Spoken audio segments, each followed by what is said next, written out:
چطور دختر همسایمون یه پسر میلیاردر رو جذب کرد.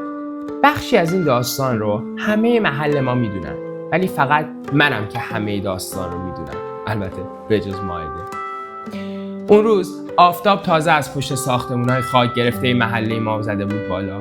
همه چیز مثل همیشه بود. بچه‌ها با توپ پلاستیکی وسط کوچه بازی می‌کردن. صدای موتور از سر کوچه میومد و هوای تهران پر از دود ولی آشنا بود. تا اینکه اون صدای خاص رسید. غرش نرمه بنز مشکی با رینگ‌های براق و شیشه‌های دودی محله رو ساکت کرد. ماشین جلوی در خونه آقای کاظمی ایستاد. همسایه قدیمیمون. همه با تعجب سرک کشیدن. کی میتونست از ماشین لوکس توی محله ما پیاده بشه؟ شاید اشتباه پیچیده بود تو کوچه. تا اینکه در کمک راننده باز شد و مائده دختر آقای کاظمی پیاده شد. مائده با مانتوی اتو خورده و شال ساده، با اون چهره ساده‌اش که همیشه با احترام به همه سلام می‌داد. حالا از ماشین چند میلیاردی پیاده شده بود. همه شاخ در آوردن. ولی من میدونستم که پشت این معجزه چه اتفاقی واقعا افتاده. بذاریم بریم سراغ چند ماه قبل‌تر. مائده همیشه تو کار طراحی لباس بود. از همون وقتی که با پارچه‌های مادر بزرگش لباس باربی درست می‌کرد تا روزی که با یه طراح خلاقانه توی یه مسابقه کشوری قبول شد. یکی از مراحل مسابقه ورکشاپی توی یه مرکز لوکس طراحی توی شمال شهر بود. از اون جاهایی که همه واقعاً پول دارن. ولی مائده فرق داشت. نه لاک خاصی داشت و نه آیفون آخرین. ولی اعتماد به نفس داشت. اونجا بود که برای اولین بار آریا رو دید. آریا پسر سرمایه‌دار معروف حوزه مد و لباس با ظاهری شیک و اعتماد به نفسی که بیشتر شبیه غرور بود. همه میدونستن اگه لب تر کنه نصف دخترها خودشون رو واسش میکشن. اما اون روز یه اتفاق ساده اما مهم افتاد. توی کلاس طراحی آریا از مائده پرسید این خط برش چرا اینطوریه؟ به نظر ساده نمیاد؟ مائده بدون خجالت ولی بدون ناز فقط نگاش کرد و گفت سادگی بعضی وقتا خود طراحی هوشمنده. پیچیدگی لزوما خلاقیت نیست. نه ناز کرد نه لبخند مصنوعی زد. یه جواب محکم، حرفه‌ای و ساده. همون لحظه آریا واسه اولین بار تو عمرش احساس کرد که یک نفر داره بهش نه میگه.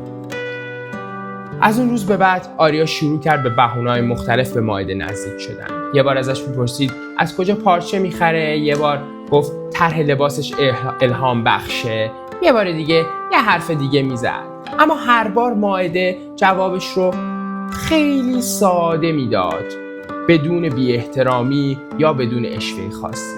همیشه یه فاصله رو حفظ میکرد، یه فاصله شیرین و مرموز. اون میدونست آدمایی مثل آریا به راحتی تحت تاثیر ظاهر قرار نمیگیرن. اونا دنبال کسی هن که خودش باشه و اون خود قدرتمندش رو بتونه به اونها نشون بده.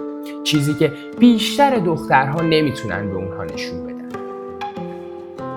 ولی داستان از یه جایی پیچیده تر شد که آریا مثل همیشه میخواست با پول به مائده نزدیک بشه، جوری که تا حالا تونسته بود همه دخترها رو تحت تاثیر قرار بده. یه روز یه بسته اومد دم در خونه مائده. مامانش فکر کرد قبض جریمه است یا شکایت ازشون شد.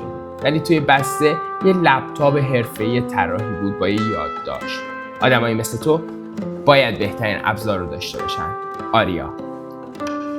همون شب مائده به آریا زنگ زد. نه با عصبانیت نه با ذوق، با یه لحن آروم و حساب شده گفت آریا من آدمیم که اگه چیزی بخواد باید بهش برسه، نه اینکه براش با پست بیارن. اگه واقعا به من باور داری کمک کن خودم بخرمش، نه اینکه بهم بدیش. این جمله ساده نبود، پر از پیام پنهان بود. مائده داشت مرز میذاشت ولی خیلی محترمانه. داشت بهش نشون میداد که با بقیه فرق داره. نه میگفت، نه بله. فقط داشت قدرت کنترل رابطه رو میگرفت بدون سر صدا. اونجا بود که آریا فهمید با یه دختر معمولی روبرو نیست. با یه دختری طرفه که حتی وقتی چیزی میخواد طوری رفتار میکنه که بیشتر خواسته بشه. چند هفته بعد مائده خیلی هوشمندانه پیشنهاد داد بیا یه پروژه طراحی لباس واقعی رو با هم بزنیم. تو سرمایه گذار باش، نه من طراح. با یه تیر دو نشون زد. هم استقلالش رو نشون داد، هم دید که آریا حاضره واقعاً بدون رابطه عاطفی هم ازش حمایت کنه یا نه.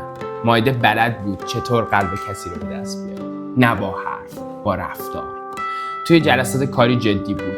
محدوده‌هاش مشخص بود.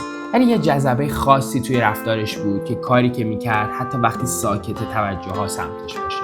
آریا با هر جلسه بیشتر جذبش میشد. نه از روی وسواس، از روی احترام.